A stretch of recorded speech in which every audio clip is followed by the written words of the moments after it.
Повреждането и самоволното включване в кабелно-разпределителната система за препредаване и доставка на радиотелевизионни и интерактивни услуги представлява престъпление по смисъла на член 347, алинея 1 от Наказателния кодекс и се наказва с лишаване от свобода до 5 години.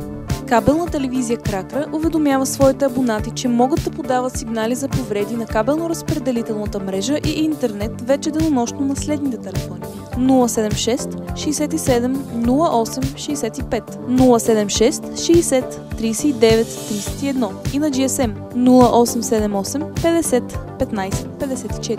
Roadrunner е логистична компания за доставка на храни до крайни клиенти. Фирмата търси да назначи куриери с лични автомобили. Изисквания към кандидатите: чиста шофьорска книжка, познаване на София, възможност за работа на смени, личен автомобил. Моля, изпратете автобиография и актуална снимка на имейл careers@sagita.info или се обадете на телефон 0882 999 559.